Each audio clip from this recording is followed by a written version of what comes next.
Hi viewers, this is Hamad Hasan और viewers हम screen play writing classes को देख रहे हैं, पढ़ रहे हैं और हमने 6 एक्ट स्ट्रक्चर को ख़त्म करने के बाद वो इम्पॉर्टेंट लेक्चर्स पर आ गए जहाँ पर हम समझते हैं कि इम्पॉर्टेंट है किसी भी राइटर के लिए कि अगर वो स्क्रीन पे लिखे तो वो चीज़, वो इमेज उसके सामने होना चाहिए और उसके लिए सबसे इम्पॉर्टेंट बात है करैक्टर आर्क्स। और मैंने आपको पिछले लेक्चर में ये बताया था व्यूअर्स कि करैक्टर आर्क का मतलब है चेंज और चेंज मीन्स, और चेंज यूजली जो होती है आपकी इनर से आती है। इस पर हम अभी बात करते हैं। तो व्यूअर्स आज का लेक्चर बहुत इंपॉर्टेंट है क्योंकि आप पिछले लेक्चर में थोड़ा इंट्रोडक्शन हमने ले लिया था कि कैसे हमने सारी चीज़ों को यकजा कर दिया और इकट्ठा करके अब हम इस पोजीशन पे हैं कि हम अपना स्क्रीन पे लिखें। तो कुछ सेट ऑफ क्वेश्चंस भी आएंगे जो आप नोट डाउन भी कर सकते हैं और उनको देखकर अपने स्टोरी को उस पर बैठा सकते हैं। लेकिन इन लेक्चर्स का मकसद, जो कि ये सीरीज़ है 10-12 लेक्चर्स की, शायद ज़्यादा भी हो, मुझे नहीं पता, चलेंगे आगे तो पता लगेगा, क्योंकि मेरी आदत है कि मैं ज़रा डीप पढ़ाने की कोशिश करता हूँ, तो उसमें टाइम लगता है। उसमें चूँकि मैंने आपको पहले कहा था कि ये हमारा चैनल है ये किसी टिप्स का चैनल नहीं है, तो हमें यहाँ पर सिखाना है। और शायद अगर ये समझ आई हमें कुछ अरसे के बाद कि हम कोई स्टोरी लेकर पेज वाइज हम एक स्क्रिप्ट लिख सकते हैं, चाहे वो शॉर्ट स्क्रिप्ट ही हो। लेकिन इस पर अभी मैं कोई पक्का बात नहीं कर रहा, लेकिन कोशिश होगी कि ऐसा भी काम किया जाए। लेकिन ये तो बात की बात है। आज के लेक्चर को व्यूअर आपने ज़रा ज़्यादा अच्छी तरीके से देखना है, क्योंकि आज आपको पता लगेगा करैक्टर आर्क से कैसे लिंक्स जो हैं वो आपके स्टोरी स्ट्रक्चर पे बैठते हैं। तो व्यूअर्स, इससे पहले कि हम आज का लेक्चर स्टार्ट करें, मैं आपसे रिक्वेस्ट करूंगा कि kindly subscribe to my channel और उसे अपने अपने सोशल मीडिया पे आप ज़रूर शेयर करें। तो आइए व्यूअर्स, आज का लेक्चर स्टार्ट करते हैं।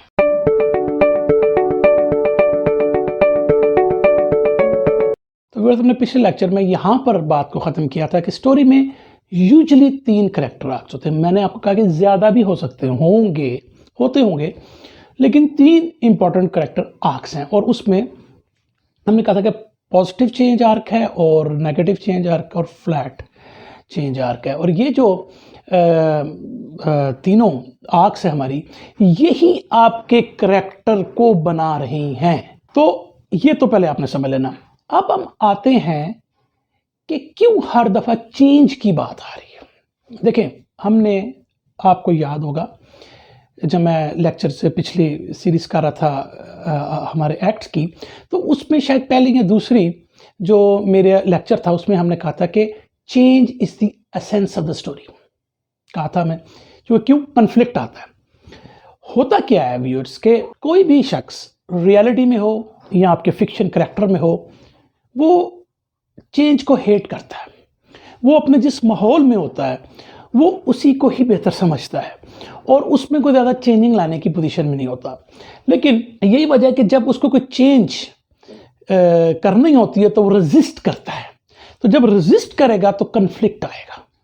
ये यहाँ से बात बेसिकली स्टार्ट होती है। ये जितने मैंने आपको तीनों आर्क्स बताए हैं, इसमें क्या है, positive change arc, negative change arc, flat change arc, तो इसमें चेंज आ रही है। तो मैंने आपको पहले भी कहा था कि स्टोरी का एसेंस है कि उसके अंदर कन्फ्लिक्ट हो, और कन्फ्लिक्ट जो है वो आपकी रेजिस्टेंस से आता है और रेजिस्टेंस आपकी चेंज से आती है। तो फिर मैंने आपको पिछले लेक्चर में बताया था कि conflict is the essence of the story. क्यों? क्योंकि वो चेंज, उसके अंदर वो चेंज जो है वो आ रही होती है। और वो जो चेंज है, जब वो रेजिस्ट करता है कोई करैक्टर या अपनी रियल लाइफ में, तो उसको कन्फ्लिक्ट का सामना होता है। ये तो आप बात समझ रहे हैं।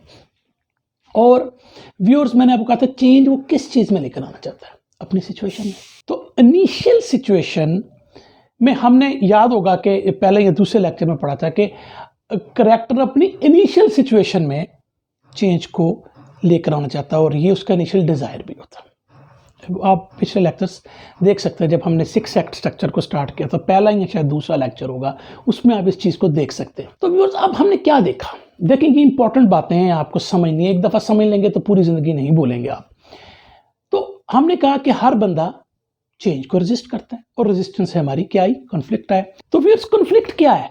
प्लॉट। रेजिस्टेंस की वजह से चेंज आई, चेंज की वजह से कॉन्फ्लिक्ट आया और कॉन्फ्लिक्ट की वजह से प्लॉट आ गया। प्लॉट क्या होता है? अगर मैं उसकी एक डेफिनेशन बताऊं तो क्या है, करैक्टर का गोल, और वो 99% ऑफ केसेस में एक्सटर्नल गोल होता, या डायमंड हासिल करना है। तो इट मीन्स कि आपने शुरू किया कहाँ से? करैक्टर से। करैक्टर ने रेजिस्ट किया, चेंज आई, चेंज से प्लॉट पैदा हो गया। अब यहाँ पे करैक्टर आ गया, यहाँ पे प्लॉट आ गया। बात समझ में आ रही है आपको मेरी? इसका मतलब है कि अब इन दोनों को, जो मैं बार बार आपको कह रहा था कि character is a plot, plot is a character, देखें करैक्टर बिल्कुल प्लॉट के, अगर इस लाइन को आप देखें तो करैक्टर बिल्कुल प्लॉट के बराबर आ गया। इसका मतलब है प्लॉट से आप करैक्टर निकाल लें या करैक्टर से प्लॉट को निकाल लें, इसका मतलब है कि एक दूसरे से निकाले जा सकते हैं। इट मीन्स कि ये जो लाइन है कि जिसमें एक साइड पे करैक्टर है और एक साइड पे प्लॉट है, ये मैं आपको पता नहीं कोई फिगर आपको शायद किताबों में मिले, ये आपको समझाने के लिए मैं कर रहा हूँ। ये करैक्टर है, ये प्लॉट है, और हमने कहा कि ये चेंज और कन्फ्लिक्ट से होते हुए आप प्लॉट पे पहुंचे। अब इसी तरह वापस भी जा सकते हैं। इसका मतलब है कि ये दोनों एक दूसरे से निकाले जा सकते हैं। पहली बात तो आप ये फिगर समझ लें आप ज़हन में। तो अब इस लाइन पे यहां तक पहुंचने के लिए आप पॉजिटिव आर्क इस्तेमाल कर लें, आप नेगेटिव आर्क इस्तेमाल कर लें, या आप फ्लैट आर्क इस्तेमाल करें। तीनों सूरतों में आप करैक्टर से प्लॉट पे पहुंचे, गोया करैक्टर प्लॉट को ड्राइव कर रहा है। मेरा ख्याल में ये इससे आसान मैं नहीं आपको समझा सकता। ये जो कन्फ्यूजन लोगों में रहा है और समझ नहीं लोगों को आती कि क्या है प्लॉट में से करैक्टर कैसे निकलते हैं, करैक्टर आर्क की क्या बकवास है, ये सब चीज़ें मैं आपको बड़ी आसानी से लग रही हूँ। करैक्टर चेंज को रेजिस्ट करेगा और उस रेजिस्टेंस की वजह से कन्फ्लिक्ट पैदा होगा, और उस कन्फ्लिक्ट बेसिकली क्या होता है, वो आपका प्लॉट होता है। और हमने व्यूअर्स पिछले लेक्चर में, जिसको मैं आपको बता रहा हूँ, कि ये बात कही थी कि वो चेंज किस में लेकर आना चाहता है, वो चेंज अपनी इनिशियल सिचुएशन में लेकर आना चाहता है, या वो करंट सिचुएशन जिसमें वो मौजूद है। क्योंकि क्यों, पहले तो वो नहीं मानेगा, पहले तो रेजिस्ट करेगा, लेकिन जब उस तरफ जाएगा और समझेगा कि अब पानी सर से गुजर गया, तो फिर वो उसकी तरफ बढ़ेगा। और इसीलिए मैंने कहा कि प्लॉट क्या है, प्लॉट बेसिकली करैक्टर का एक्सटर्नल गोल है, वो चीज जो वो वांट करना चाहता है, वो जो चीज जिसके लिए वो मेहनत कर रहा है। अब मुझे ये बताएं कि जब वो मेहनत करेगा, जब वो उसकी तरफ जाएगा, तो क्या उसको आसानी से वो चीज मिल जाएगी? नहीं। और यहां पे अब वो एक्सटर्नल कॉन्फ्लिक्ट भी आ सकता है और आपका इंटरनल कॉन्फ्लिक्ट भी आ सकता है। लिहाजा करैक्टर ने प्लॉट के में अपने गोल को हासिल करना है, और उसको रास्ते में रेजिस्टेंस मिलेगी, और जिसको हम अपोजिशन भी कहते हैं। तो उस तरीके से हम फिर जो है वो देखते हैं कि हमारा फिर वो प्लॉट के पॉइंट्स बनने शुरू हो जाएंगे। आई थिंक ये चीज़ आपको समझ में आ गई हो। व्यूअर्स, हमने जब स्टोरी को पढ़ा और देखा कि स्टोरी डेवलपमेंट कैसी होती है, तो हमने व्यूअर्स सबसे इंपॉर्टेंट बात की थी कि मॉरल ब्लाइंड स्पॉट क्या होता है, या फ्लॉ दूसरे लफ्ज़ों में क्या होता है। वो तो हम उसकी तरफ मैं नहीं जा रहा, लेकिन उस फ्लॉ को अभी मैं ये पॉजिटिव आर्क में ये बात है, उस फ्लॉ को बेसिकली हम किससे मिलाते हैं? आपका फ्लॉ अंदर का है, ठीक है ना। तो बाहर आपने एक गोल हासिल करना है, तो उस फ्लॉ को ओवरकम करना पड़ेगा, ठीक है। तो इट मीन वो जो गोल है वो भी आपका प्रोपोर्शनेट होना चाहिए आपके फ्लॉ के साथ, और यही हम जब अपना प्रेमिस डेवलप कर रहे होते हैं तो सबसे इंपॉर्टेंट बात होती है। यानी अब ये सारी चीज़ें जो आप पीछे पढ़ के आए हैं, इनको आप अपने तरीके से कर सकते हैं। मतलब कुछ लोगों से सिर्फ प्रेमिस के पॉइंट ऑफ व्यू से चलें, और मैंने 12 सीन्स में कहा था कि आप अपना स्क्रीन प्ले को ख़त्म कर सकते हैं। वो कुछ इंपॉर्टेंट क्वेश्चंस थे, वो भी सफिशिएंट हो सकते हैं अगर आपको सारा ये सिलसिला पता हो। तो अब हम इस लेक्चर को थोड़ा एलेबोरेट और करते हैं। अब तक हमें बात समझ में आ चुकी है। व्यूअर्स, ये जो कनेक्शन हमने बनाया प्लॉट और करैक्टर का, हो सकता है शुरू में ये इतना एविडेंट ना हो, लेकिन कनेक्शन डेवलप हो गया, और हम कह सकते हैं हमें एक दूसरे में से इसको निकाल सकते हैं। अब करैक्टर ने प्लॉट के पॉइंट ऑफ व्यू से अपने एक्सटर्नल गोल को हासिल करना है। एक चीज़ वो वांट करना चाहता है, लेकिन उसको वो मिल नहीं रही, उसको वो हासिल नहीं हो पा रही। ये व्यूअर्स ध्यान में रखें कि हम पॉजिटिव चेंज आर्क की बात इस वक्त चला रहे हैं।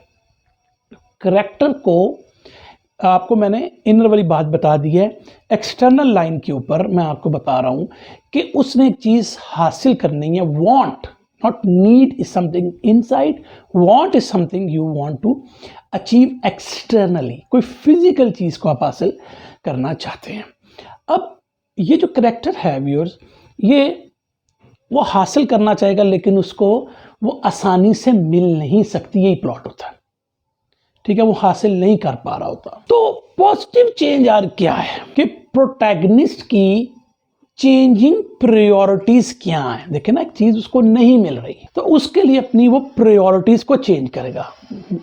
यानी सपोज हो सकता है व्यूअर्स, एक शख्स है सपोज वो अपने बच्चे को बोर्डिंग स्कूल में दाखिल करवाना चाह रहा है, ये उसका गोल है, लेकिन तो उसकी वाइफ ने सपोज मानती, तो अब इसका मतलब ये कन्फ्लिक्ट है उसके प्लॉट को हासिल करने में।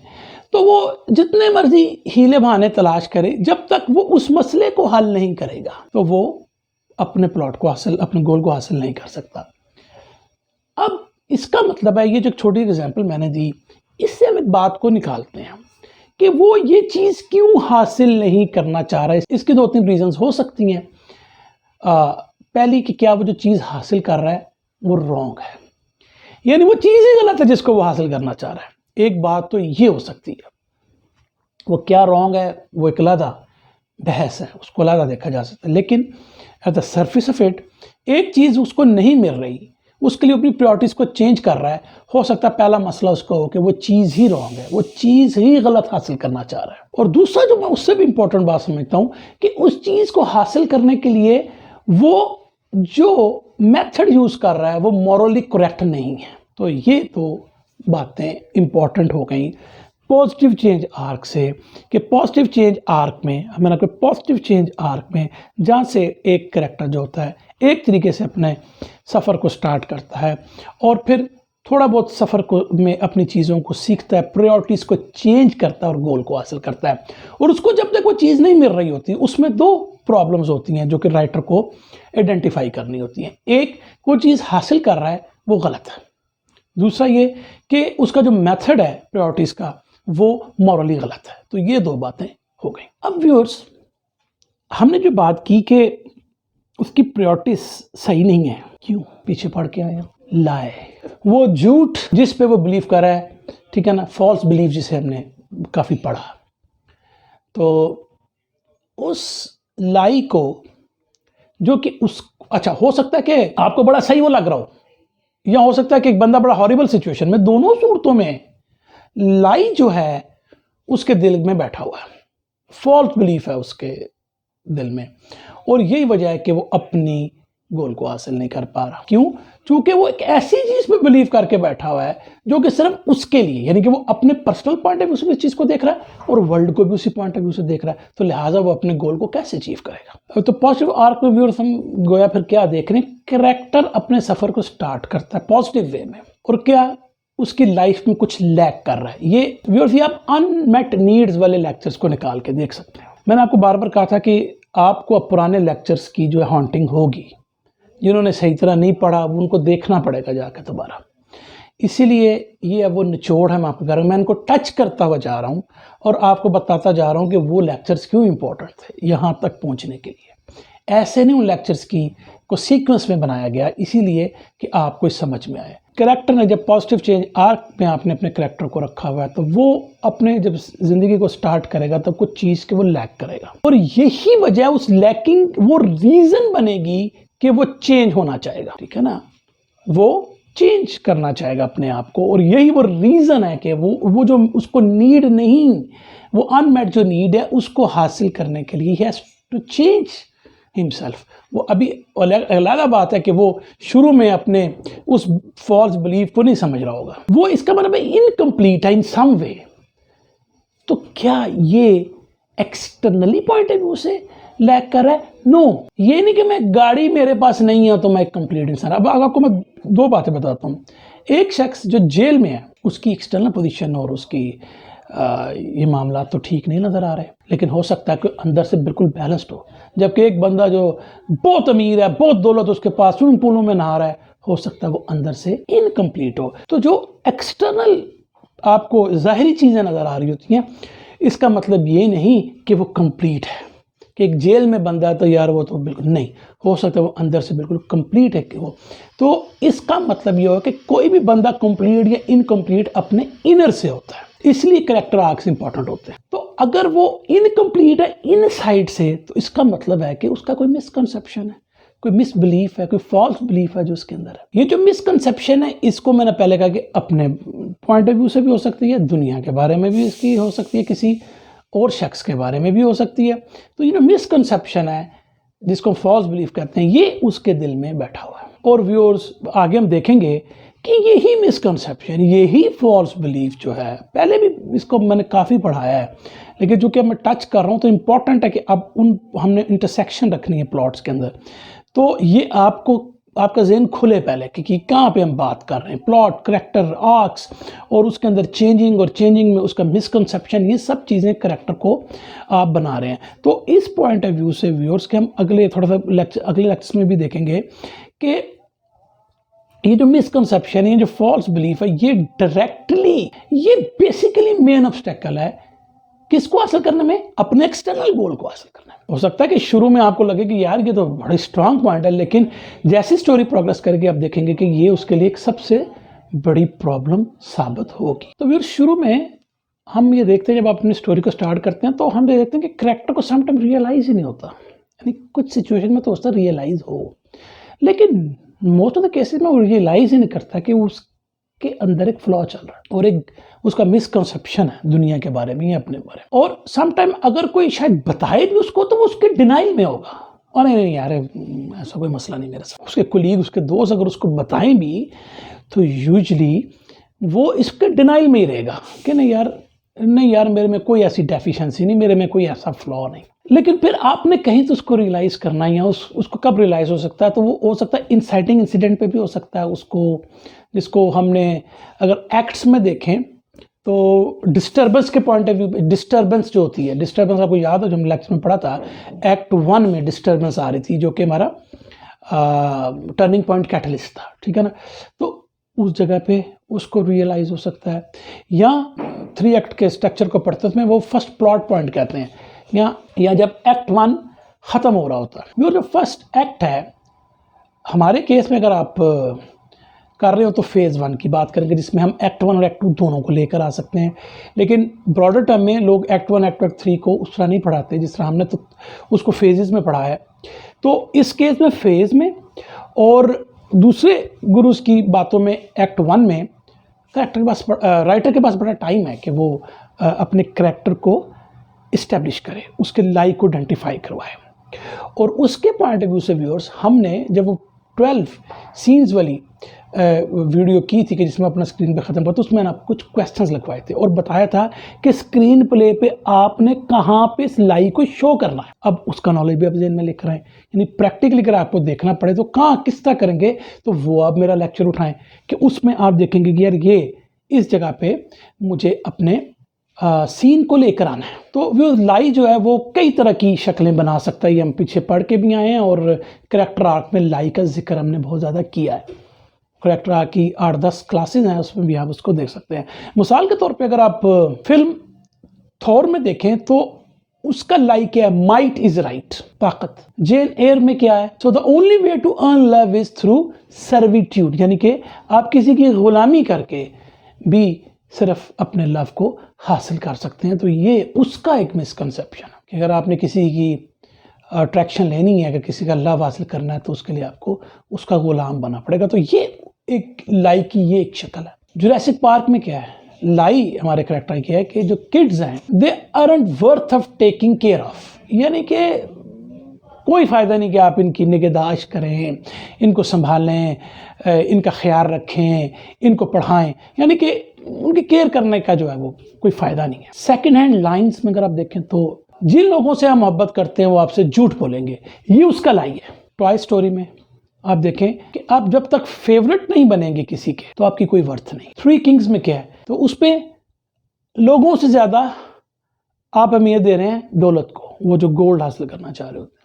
इसी तरीके से व्यूअर्स, ग्रीन स्ट्रीट हुलिगन्स को आप देखें, the weak must always submit to the strongs, जो कमज़ोर है ना उनको ताकतवर के आगे बोलना भी नहीं चाहिए, ये उसका लाई है। व्हाट अबाउट बॉब, ये बड़ी अच्छी 90s की फिल्म है। तो उसमें क्या है कि वो कहता है अगर आप लोगों की टेंशन हासिल करना चाहते हो आप क्रेजी बने, क्रेजी हरकतें करें, ये उसका लाई है। ज़रूरी नहीं, दूसरे लफ्ज़ों में कैसे, ज़रूरी नहीं कि इसी तरह आप लोगों की तवज्जो हासिल कर सकते हैं। तो लाई मतलब जितनी मर्जी फिल्म निकाल लें, लाइज जो हैं वो कई फॉर्म में आ सकते हैं, उसकी कई फॉर्म्स हो सकती हैं। तो ये आपको पहले डिसाइड करना है कि आप जो स्टोरी लिख रहे हैं, आपका जो करैक्टर है उसका लाई क्या है। और ये सबसे इंपॉर्टेंट है, सबसे इंपॉर्टेंट है। इस पर 10 दिन लगाएं, 50 दिन लगाएं, स्टोरी कभी आगे स्क्रीन पे स्टार्ट ना करें। Identify the lie of your character, misconception, क्योंकि इसी से प्लॉट ने इवॉल्व होना है। बार बार मैं आपको कह रहा हूं। तो आपने अगर देखना हो कि आप लाई क्या दे सकते हैं, तो मेरे वो अनमेट नीड वाले लेक्चर्स को देखें। करैक्टर आज के जो लेक्चर्स हैं उसमें आप देखें तो उसमें आपको कई उसमें लाइज भी नज़र आ सकते हैं। उसमें भी पॉसिबल करैक्टर रिएक्शंस क्या कर सकते हैं, वो प्लॉट के पॉइंट्स होते हैं कि उस रिएक्शन को आप दिखा रहे होते हैं। तो ये अब सारे जो लेक्चर्स हैं ये बिल्कुल इंटरलिंक्ड हो गए हैं और ये बिल्कुल जकड़ गए हैं एक दूसरे के साथ, और आप एक दूसरे की हेल्प से खुद को अपने तरीके से तराशें। तो लाई जो है एक स्पेसिफिक बिलीफ है और इसमें समटाइम कुछ क्वालिफायर्स भी ऐड हो जाते हैं। अगर जेन एयर में देखें तो हमने कहा था कि जेन एयर में जो बेसिक उसका लाई है ना, वो ये है कि she isn't worthy to be loved, ये इसका बेसिक बिलीफ है। लेकिन इसमें क्वालिफायर या एडिशनल बिलीफ क्या बन जाता है कि जब तक आप किसी की गुलामी नहीं करेंगे, किसी का सर्विट्यूड में नहीं जाएंगे, तो मोहब्बत हासिल नहीं कर सकते। तो बेसिक बिलीफ उसका बेसिकली यही था कि मैं वर्दी ही नहीं हूँ लव करने के, I am not worthy of being loved. लेकिन उसका क्वालिफायर ये है कि जब तक आप वो गुलामी, इस फिल्म की प्लॉट ये है कि जब तक आप सर्विट्यूड में नहीं जाएंगे तो you will not get your love. तो वो फिर जेन एयर के जो जेन में जो लाई है उस पर फिर वो इंस्लेव कर ले बेशक अपने आप को, इमोशनली एंड फिजिकली इन्वॉल्व हो किसी के साथ। तो इस तरीके से ये वो लाई है, जिसमें एक बेसिक मतलब लाई बता दी और उसके अंदर कुछ क्वालिफायर डाल दिए कि जो आपके प्लॉट के पॉइंट ऑफ व्यू से आपको ईजी लगे। यानी कि आपका जो लाई है कि you are not worthy of getting loved, शायद प्लॉट में आपको उतनी अच्छी शक्ल नहीं दे रहा, लेकिन अगर आप ये कहें कि इसमें क्वालिफायर डाल दें कि बिल्कुल आप जब तक गुलामी नहीं ना किसी करेंगे तो वो जो आपका यानी कि आप वो मोहब्बत हासिल करें, बात वही है, लेकिन इसको क्वालिफाई करके इस लाइक को, बिलीफ को और बढ़ाया गया। तो वो आपकी प्लॉट की शक्ल ज़्यादा अच्छी बन जाती है उसमें। अच्छा, अब ये है कि लाई को आइडेंटिफाई कैसे करें। अगेन मेरी 12 वो जो सीन्स वाली जो मेरा लेक्चर है कि जिसमें आप स्क्रीन पे को लिख सकते हैं, तो उसमें हम ये आइडेंटिफाई करवा रहे हैं ना। तो अगर आप अपने प्लॉट में देखना चाहते हैं कि आपका लाई आपकी स्टोरी का कहाँ है, तो सबसे पहले आप अपने प्लॉट में देखें कि क्या कन्फ्लिक्ट के अंदर वो लाई मौजूद है कि नहीं। बड़ी इंपॉर्टेंट बात कर रहा हूँ, कन्फ्लिक्ट जो आपने पैदा किया है उसके अंदर लाई मौजूद है कि नहीं, वो झूठ, वो बिलीफ, वो मौजूद है कि नहीं। इसके बारे में अगले लेक्चर में दोबारा हम बात करेंगे। अभी सिर्फ मैं इसको टच करके जा रहा हूँ। आप अपने बैक नॉलेज को इस्तेमाल कर सकते हैं, पिछले लेक्चर्स को चेक कर सकते हैं। अब आपको ये टू एंड फ्रो करना पड़ेगा, पिछले लेक्चर उठाएं, देखें, इसके साथ मिलाएं, क्योंकि ये पिवटल सारे लेक्चर्स हैं। इन क्रीमों को उठा के एक पेस्ट्री पे लगाना है। तो अब ये बड़े ज़रूरी है। अब आप इससे आगे भागे ना, just give your maximum time on these lectures. ये जो इसके बारे में कि कन्फ्लिक्ट के अंदर लाइक है, तो ये हम जब नीड और वांट के दरमियान देखेंगे जो आगे क्लास अगले लेक्चर्स में, तो उसमें फिर आपको ये ज़्यादा एविडेंट हो जाएगा। दूसरी बात ये कि आप उसको देख सकते हैं करैक्टर्स के रिएक्शंस में, या करैक्टर के एक्शंस में या उसके रिएक्शंस में। ये अगेन अनमेट नीड के आप उसमें देख सकते हैं। आपको उसमें इस बिलीफ का मैंने बड़े डिटेल में वो पढ़ाया हुआ है, तो उसमें आप देख सकते हैं कि ये जो लाई है इसके सिम्टम्स कहाँ पे आ रहे हैं या वो रिएक्ट कैसे कर रहा है। तो अपने प्लॉट में आप देख सकते हैं कि क्या क्या रिएक्शन एक कैरेक्टर कर रहा है। यानी वो सिम्टम्स क्या हो सकते हैं, फियर, यानी कई हो सकते हैं, मैंने उसकी बड़े लेक्चर में बताया, लेकिन फियर बड़ा मोस्ट इंपॉर्टेंटली मैं देखा। एक होता है एक्सट्रीमली आप हर्ट हुए हैं फिजिकली या इमोशनली। इनएबिलिटी टू फॉरगिव, यानी कि आपसे किसी ने ज्यादती की, आप कहते हैं इसको मैंने छोड़ना नहीं, तो ये एक इनएबिलिटी टू फॉरगिव, ये भी हमने देखा था। तो गिल्ट, पशेमानी, आपको आपने किसी का ज्यादती की है तो उसका गिल्ट आपको, तो ये रिएक्शन आ रहा है, उसका गिल्ट में आप चीज़ में दिखा रहे हैं, तो ये आपका जो है अभी सिम्टम्स है, लाइक है, ये सिम्टम्स है। आप शर्मिंदा यानी शेम आ रही है आपको, कोई ऐसी हरकत जो आपने की उस पर आपको शेम आ रही है, हो सकता है आपने किसी लड़की के साथ ज्यादती की हो, शेम आ रही है, ठीक है। तो ये इस तरह के ये तकरीबन ये वो वाले मैंने आपको सिम्टम बताए हैं जो कि वन वे और दी अदर आपको ज़्यादातर फिल्मों में मिलेंगे, और आप इन पे भी अगर फोकस करके चलें तो ये बड़े हैं, ये जो 5, 6, 7 मैंने बताए बड़े, और आपको डिटेल देखना हो तो उस पर बिल्कुल बिकी जैसे लेक्चर्स के लाइव हम 1, 2, 3, 4, 15, 20 निकाल लें, उस पर भी की जा सकती है, वो देख लेंगे बाद में। अभी सिर्फ ये है कि हमने देखना है, हम जो इम्पोर्टेंट देख रहे हैं कैरेक्टर आर्किटेक्चर पे कैसे बैठ रहा है। समटाइम्स व्यूअर्स, हमने कहा कि कैरेक्टर अवेयर होता है, ये जो सिम्टम्स उसके आ रहे हैं या लाइक है जो बाई प्रोडक्ट आ रहा है, दूसरे लोग में या सिम्टम्स आ रहे हैं, उस पर समटाइम वो अवेयर होता है उन सिम्टम्स की, उसकी ज़िंदगी में आ रहे हैं। समटाइम रियलाइज़ नहीं करता, लेकिन बहुत सारे केसेस में वो रियलाइज़ करता है लेकिन उसको मानने के लिए तैयार नहीं होता, रियलाइज़ करता है लेकिन उसको एक्सेप्ट करने के लिए तैयार नहीं होता। और समटाइम ये है कि वो रियलाइज भी करता है, मान भी जाता है, उसको ख़त्म भी करना चाहता है, लेकिन अपने उस बिलीफ की वजह से उसको ख़त्म नहीं कर पा रहा, यानी वो सिम्टम जो उसके लाइक की वजह से सिम्टम में रिएक्शन आ रहा है, उसको वो ख़त्म नहीं करना, ये इसको ख़त्म नहीं कर सकता क्योंकि ये ख़त्म नहीं हो रहा बीच में से, इसलिए वो रियलाइज़ भी कर गया, मान भी गया और समझ भी गया कि यार मुझसे ये प्रॉब्लम है, लेकिन उस सिम्टम्स को वो कोशिशों के बावजूद ख़त्म नहीं कर सका क्योंकि वो बिलीफ, वो फॉल्स बिलीफ उसके दिल में अभी तक बैठा है। वो ये चाहता है कि इन मसलों से वो निकल जाए, इस डिस्ट्रक्टिव लाइफ से निकल जाए, उसको माफ़ कर दिया जाए, लेकिन वो नहीं कर पाता।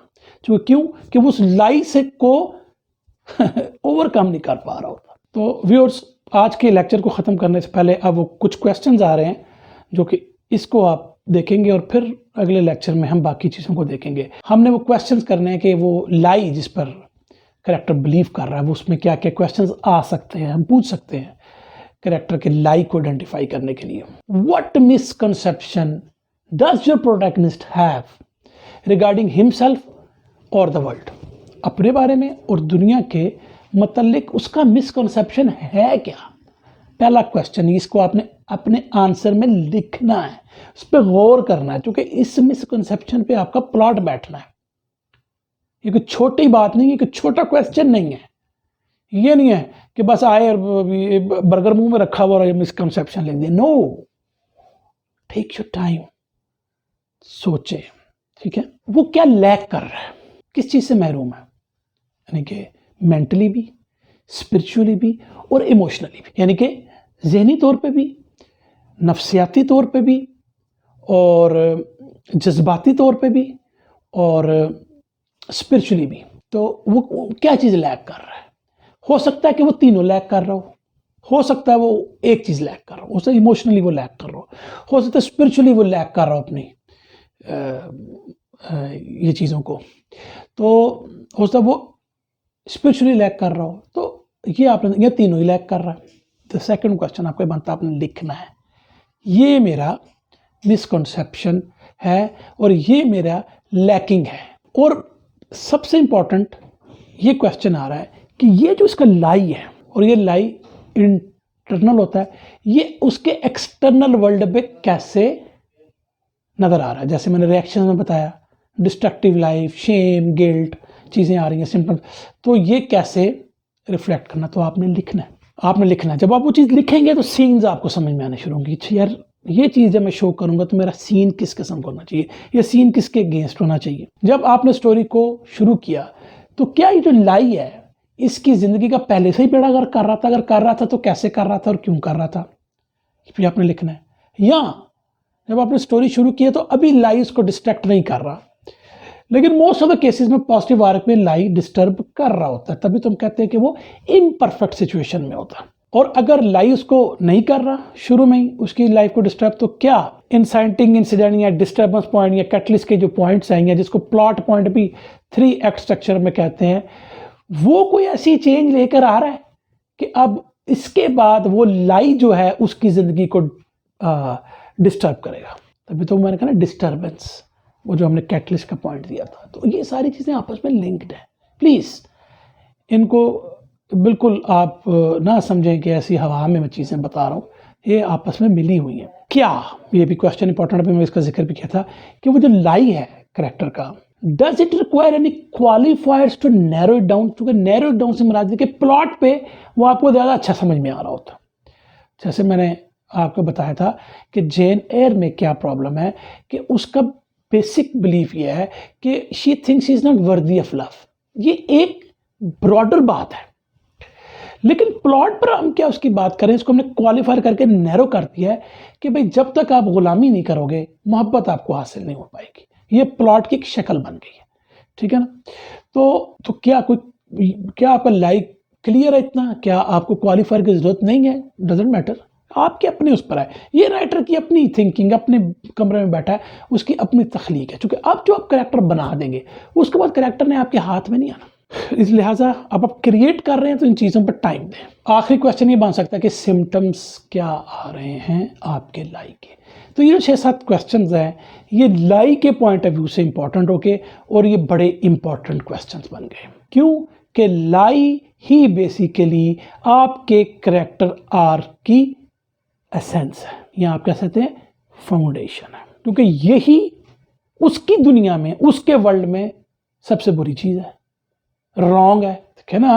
अगर वो लाई ही ना हो तो फिर तो उसका वर्ल्ड बड़ा अच्छा होगा, ठीक है ना। तो इसका मतलब है कि वो लाई की हम 6-7 क्वेश्चन किए, इंपॉर्टेंट है, उस पर टाइम दें, अपने करेक्टर को डेवलप करें। क्योंकि करेक्टर आर्क की फाउंडेशन ये लाई है। मैं बड़े और तरीक़ों से आपको पढ़ा के आया हूँ, मुझे इतना जोर नहीं देना चाहिए, लेकिन जस्ट कि कुछ लोग जो है कि मुझे पता है कि लेक्चर्स पर इतना ध्यान नहीं देते, वो यार ठीक है, लेकिन जब तक आप बात को समझेंगे नहीं, इट टेक्स टाइम। चूँकि बताता हूँ ना कि आपको जब रॉन्ग का पता होगा तो उसको आप ठीक करेंगे ना। प्लॉट पे आप उसको ठीक कर रहे हैं क्योंकि रॉन्ग का आपको पता है क्या उसके साथ गड़बड़ हो रही है, तो वो गड़बड़ का पता होगा तो ठीक करेंगे और इस तरह आपका प्लॉट बनेगा। तो ये कैरेक्टर आर्क है। तो व्यूअर्स, मैं आज के लेक्चर को इतने रखते हैं। फिर दिल तो मेरा था मैं आगे भी पढ़ाऊँ, लेकिन लेक्चर तो लंबे होते हैं, फिर एडिट करके थोड़ा शॉर्ट करना पड़ता है और बहुत ज़्यादा लंबे लेक्चर्स लोग सुनते नहीं, देखते नहीं। तो अगले लेक्चर में हम देखेंगे कि वांट और नीड में जो प्रॉब्लम आ रही होती हैं वो क्या है, और फिर उसको भी हम करेक्टर आपके प्लॉट के स्ट्रक्चर पे बैठाएंगे। तो व्यूअर्स, मुझे उम्मीद है आपको आज का लेक्चर पसंद आएगा। तो मिलते हैं बहुत जल्द नए लेक्चर में। Thank you very much.